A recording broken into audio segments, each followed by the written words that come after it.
I'm at Smith & Walensky in Midtown Manhattan, and we are here with a tourist today. Warren Buffett, the chairman and CEO of Berkshire Hathaway, is here to pay off on a lunch that was auctioned away for Glide. And Warren, thank you very much for being here today. Oh, thanks for having me. I know that this lunch is very important to you. This time around, the auction went for $2.679 million for this lunch today. Over 18 years that you've been doing this with Glide, you've raised over $25 million. It's a little unusual for you to focus on a charity like this because you have given so much to other foundations that give away money. Why is this charity so important to you? Well, it's run by a very special man, Cecil Williams, who in the early 1960s was assigned as a minister to a church that was on the way down. It was in the Tenderloin district of San Francisco. It had about 110 or 20 white parishioners, and Cecil was black, so the 120 went down very fast when he arrived there, and so he started from scratch, and he built a remarkable church, but really a remarkable social organization. He helps the people that the world has given up on, and he never gives up on anyone. There was that movie, The Pursuit of Happiness, with Will Smith that showed the Glide operation.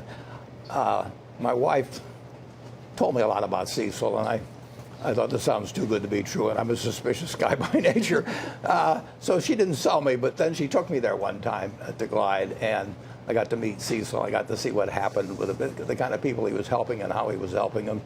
They served 700 and some thousand meals last year, and they really take people who have hit bottom and help bring them back. And he's been doing it for decades, and he's a remarkable man, and if we can help out in raising some money for him, I enjoy doing it. That's great.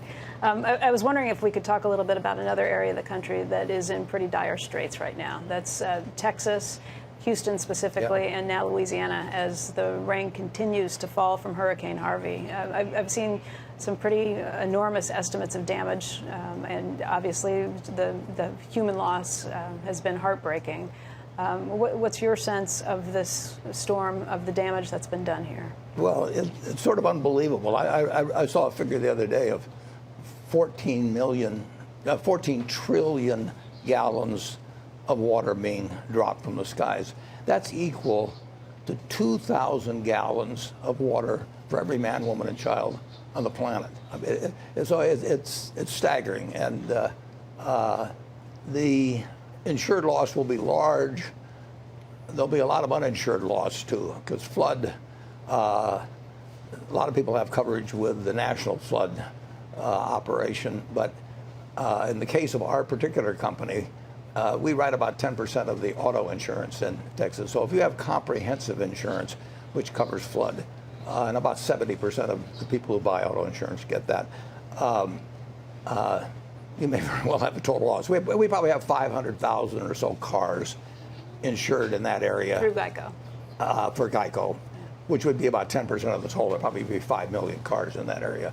And we don't know at this point, but I wouldn't be surprised if we had 50,000 losses, and most of them will be total losses. That number is about the same as we had in Sandy, but our market penetration up here in New York is higher than in Texas. But we have to get tens of thousands of cars in there, because a person's got enough trouble with their house and everything else, but they need a car, and we want them to have a full tank of gasoline. So we've been taking on big tankers of gasoline. It's how you perform at a time like this that really defines, whether your insurance company is doing the right job. Yeah, I have seen some estimates of losses. J.P. Morgan was suggesting maybe $10 to $20 billion in insured losses. The CEO of Farmers was on our air yesterday and suggested that it could be $150 billion in uninsured losses. Do those sorts of numbers make sense to you? How much of a feel do you have for this? Well, nobody has too good a feel, but those don't strike me as silly in any way. There will be a high proportion of uninsured losses to insured losses compared to most events, because if there's just a straight hurricane, everybody collects on their homeowner's insurance. But fortunately, they did have some warning, a fair amount of warning on this, so there was a lot of evacuation that took place. but it's just got to be devastating. We have 6 furniture stores, Star Furniture, in the Houston area, and I was with those people yesterday, or day before yesterday. It was yesterday, and they hope to open up on Saturday, but it's, the effects of this are going to go on for a very, very long time. What other exposure does Berkshire have, aside from Geico, aside from some of the furniture stores that are there? Not like we used to. We used to write a lot of what we call super cat. In fact, we were the biggest writers of super cat some years ago. And then they didn't have any hurricanes for a long time. It's been 10 or 11 years since a hurricane hit land in the United States. And you can go back to 1840 or so, which is the longest record we have. And there's really never been that long a period without a hurricane coming ashore. So the rates kept coming down and down and down. And the wind doesn't know what the rates were. So if you get the wrong rate on insurance, you're going to lose money over time. And so as the rates went down, we got out of the super cat business pretty much entirely. So it does not hit us big in reinsurance like it would have if it had been 10 years ago. Is that part of the problem with the National Flood Insurance Program that is looking at some massive amounts of debt that it owes to the U.S. Treasury, something like $26 billion? Yeah, the problem with flood insurance is that the only people that buy it are the people that are going to need it, where it's going to happen. If I have a house that's higher up in Omaha, I'm never going to buy flood insurance. So you don't get the spread of risk that you get with auto or homeowners. Nobody knows when a fire is going to hit a house or something of the sort. That's random, but it's not random on floods. And so people that live in floodplains are the only ones who want to buy flood insurance. And the normal insurance industry can't take care of it when you get adverse selection like that. So the government stepped in. They're already in the hole before this happened, and they'll be a lot further in the hole when this gets through. Usually what happens after a hurricane hits land like this, though, rates can come back up for insurance. If that's the case, would you start insuring again? I don't think they'll go up that much, but if super cat rates get to where we think that the odds are in our favor, we'll write it. But it's been 5 or 6 years since we've written any real amount of super cat here in the United States. The rates just keep going down and down and down, and there's more and more houses on the coast, and they're worth more money. And there's been a lot of money come in from outside the insurance industry with cat bonds. So it has not struck me as a good business in recent years. Let's talk about the potential impact on GDP. We had Mark Zandi on today, and he suggested that it would probably not be a massive impact on GDP. Would you agree with that assessment? Well, I woid say, and if you mean I don't think it'll be a full percentage point for a year or anything like that. But it has a real effect. It destroys wealth. And if there's 150 billion or something of uninsured losses, that's real wealth. But we are a very wealthy country, and we create wealth at a big rate, too. Let's talk about GDP, because we did get a second quarter read on the second quarter GDP today. It was 3%, and that was quite a bit better than people had anticipated. Does this feel like a 3% GDP economy to you? No. It's been about 2% a year now since the fall of 2009, 8 years, and it's been remarkably close to that most of the time. The way they report those quarterly numbers is they take the quarter and multiply by 4. It's not year over year, so it gets a little tricky that way. If you're off by 1/10, it makes it 4/10 in the annual figure they report. And with seasonal adjustments and everything, you never want to take any quarter too seriously. I would guess we're in about a 2% growth economy now, and as I've said, every now and then we think it's accelerating, and every now and then we think maybe there's a double dip or something, and it just seems to be a couple percent. And certain industries will pick up quite fast. The autos caught on faster than homes, but now they're tailing down. But 2% is not bad, incidentally. No. 2% will make, if we had 2% for a generation, 25 years, you would have a $19,000 GDP gain per person in the United States. It's not bad, but how do you explain a 10-year that hit 2.1% yesterday? How do I explain what hitting? The 10-year note hitting a yield of 2.1% yesterday. If I'd known that was coming, I'd have done a lot of things that were intelligent 5 years ago. No, it's sort of unbelievable that rates have stayed down. I mean, it's not what anybody expected. At least I didn't expect it, and the other people at Berkshire didn't expect it. And it's you know, I can remember when I was at Solomon in 1991, and they thought that the surest trade around was to short the Japanese 10-year bond because you couldn't have rates that low. And 26 years later, those people are still licking their wounds. They used to call that the widowmaker, that trade. You know, Warren, let me ask you about North Korea, because I know that this is an area that you've had a lot of concerns about. President Trump tweeted this morning, and he said, the U.S. talking to Korea and paying them extortion money for 25 years, talking is not the answer. What do you think about that, and how concerned are you about the situation right now, given the missile launch that went over Japan this week? I've been concerned since 1945, when the first atomic bomb was used. We have developed over these 72 years, since August of 1945, the ability to, and around the world, other people have developed it too, the ability to almost destroy civilization. And it's the only real cloud on the horizon. I mean, we got a million problems always in the country of one sort or another. They get solved. This one is the ultimate problem, because if Kennedy and Khrushchev hadn't behaved well in the 1960s, you know, there might have been millions of Americans killed. And who knows what can happen. And you have people around the world, you have individuals, you have groups, and you have maybe a few nations who would like to inflict enormous damage on us or others in the world, and we can be successful 99.9% of the time in thwarting those efforts, but it's a worst case problem, and the damage can be huge. And North Korea is a classic example. I mean, here is a relatively poor country spending a lot of their funds on developing an ICBM, maybe that can hit the United States. Well, that doesn't make any sense if they're doing it just because they like to play with Tinker Toys or something. Right. And the more people that you have that have that ability, the more generations you go through of different leaders, you know, the more likely is that eventually something happens that's the equivalent of what happened in Texas in the last week, something that's a very remote probability. You roll the dice enough times, and something finally happens. And North Korea is, you know, who knows what's in the mind of that fellow, and who knows what will be in his mind 5 years from now. It's a more dangerous world, obviously, as more people get those weapons. Warren, I know we're tight on time today.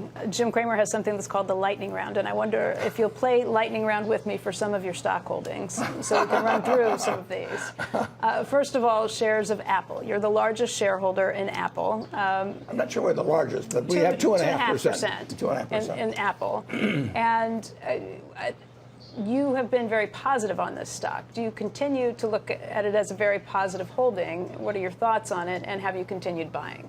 Well, originally, about 10 million shares of Apple, excuse me, yeah. Originally, about 10 million shares were bought by one of the fellows in the office. Todd or Ted? Todd or Ted. Right. And then I looked at it, and then I bought considerably more. In the last quarter, the one we reported here not long ago, June 30th, he sold some of his shares. I bought more than he sold. So our overall holdings went up, but his holdings were reduced by about 2/3 or thereabouts. So there was a net gain for Berkshire, but that was composed of the fellow who bought it deciding he needed money for something else. He manages 11 billion, but both of the two manage about 11 billion that work for me. But that's all they manage. So when they get some new idea, they have to sell something. I've got a lot of excess money around, so he decided that he wanted to go heavier into something else. But I've never sold a share. and I bought stock.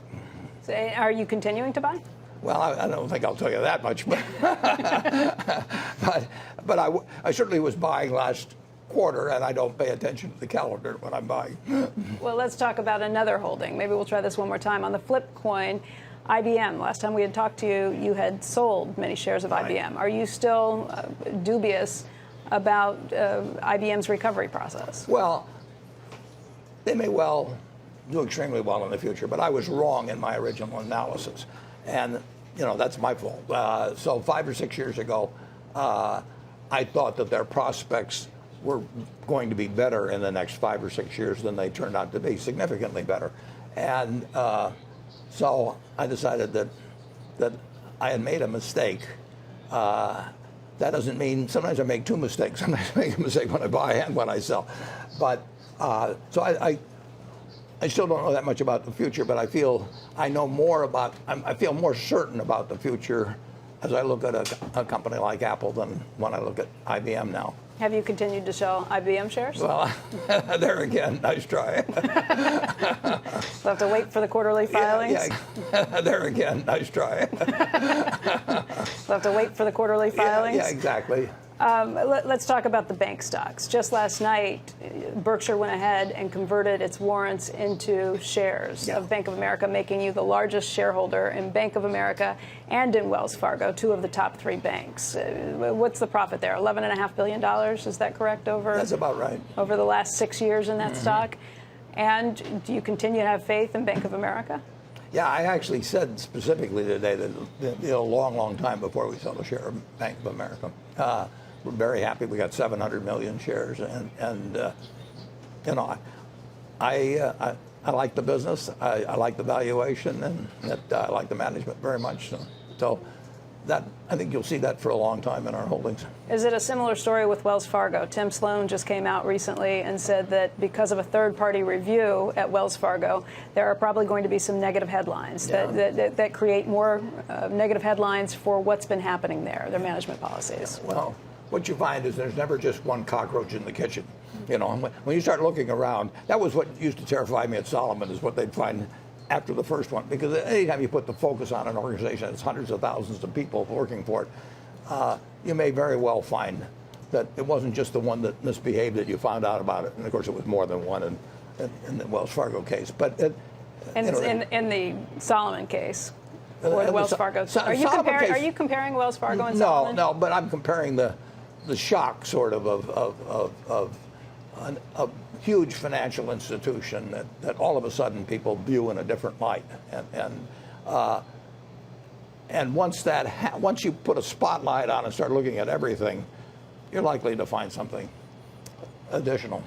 Is that enough to concern you in terms of your ownership of the shares? Not in terms of long-term investment. No. Okay.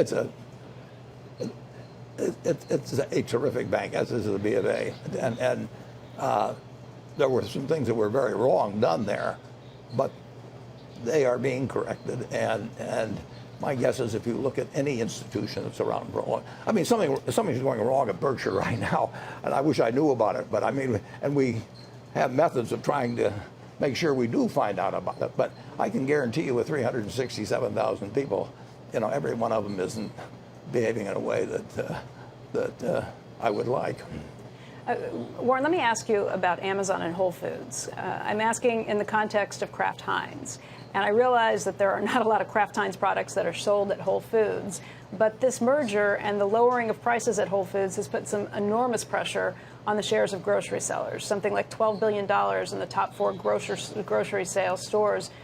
Shares was lost in market capitalization just last week. That puts a lot of pressure on those grocery stores to then improve their margins. They're going to do it on the backs of companies like Kraft Heinz. Do you worry about how profitable that company can be with all this pressure that's out there? Well, there's always a huge struggle. It's gone on for decades and decades and decades between brands and retailers. I mean, and to some extent, retailers try and create their own brands. That's why they have private label. But brands are hugely important, and the retailer is hugely important. And the retailer is always trying to get the upper hand in those negotiations. The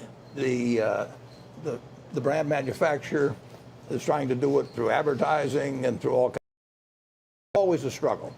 And when you get particularly strong retailers, a Walmart, a Costco, and now an Amazon, and they keep getting stronger, their position improves. And particularly, packaged goods have had more trouble building followers through advertising in recent years. Martin Sorrell was just talking about that the other day.